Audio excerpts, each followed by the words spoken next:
Tonight's forecast is sponsored by Ashbrook Audiology, where relationships matter.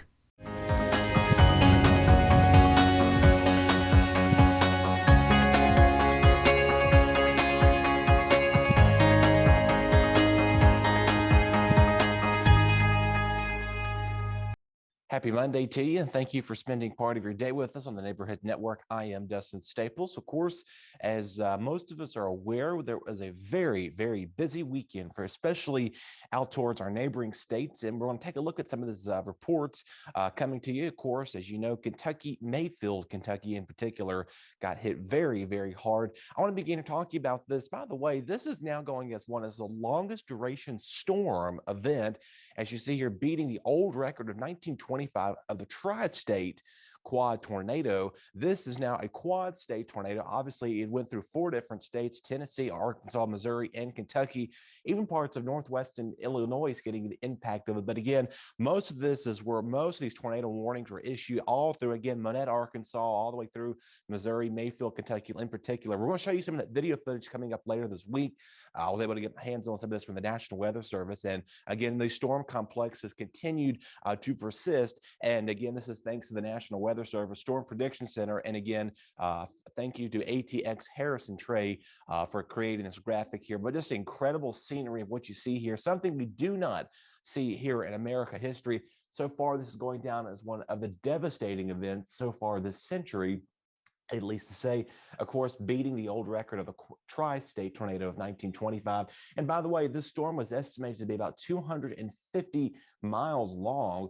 And just to give you some perspective of that, we'll show you that, and I'll talk about that in just a second, though. But again, another image from the National Weather Service of Memphis, putting out a trajectory of where this kind of comparison, the other 2 storms of this one as well, just to see a number of these polygons were issued all through Missouri and up through Kentucky and Tennessee. Again, multiple storm report damage coming out of there. Just awful images seeing at that. You've been watching at this from the national level. I was stunned to see half of this stuff before.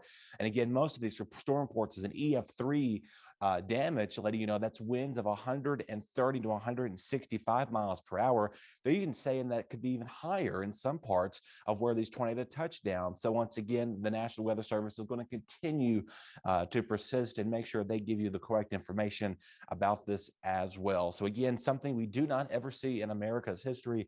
It's one of these once literally in a generation events that ever do come about as we talk to you locally on the air. And again, something to give you some perspective, 250 miles. Think about this. That is basically a one-way round trip from roughly Martinsville to Christiansburg and almost back, going towards Danville. So you'd imagine that long stride, going that 2.5 hour plus drive, to say the least, is incredible, just to say something of that proportion in the U.S. So locally, no severe weather is expected here. Of course, we did get some much needed rain. Still not enough to supplant the drought, as we saw, December so far is going down as warmer than average. We should not be staying at 51 degrees. This is our average high for the time of December. We shouldn't even be here. We should be about more like this right around the 5 o'clock hour. However, this is the 8 o'clock hour, seeing a lot of that clear sky coming into play. Our lows dropping right around the mid 30s again. So a not as frigid start, I guess, is to say, to put that in context, as cold as it was on our Monday morning. It does look like, to appear, we'll continue to see mostly to partly sunny skies. Again, keep in mind, we're seeing our average high temperatures.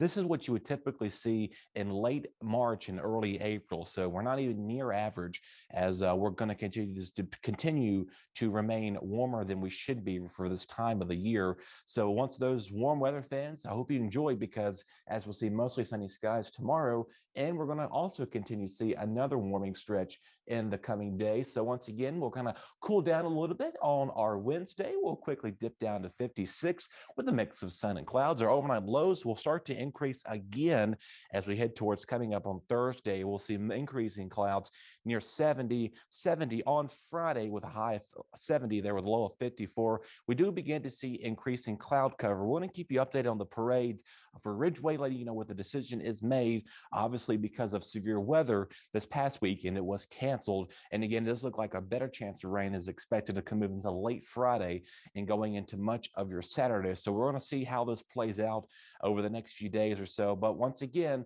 this is not our average highs, because you would think we have moved our calendar back to April. In reality, we're in December. Something close to average on this 5 day is 56.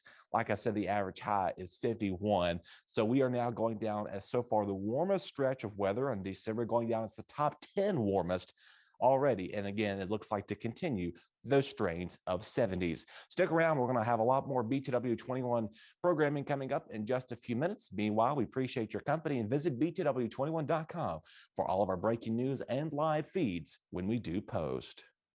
Your BTW21 weather forecast is sponsored by Zentmeyer Chiropractic.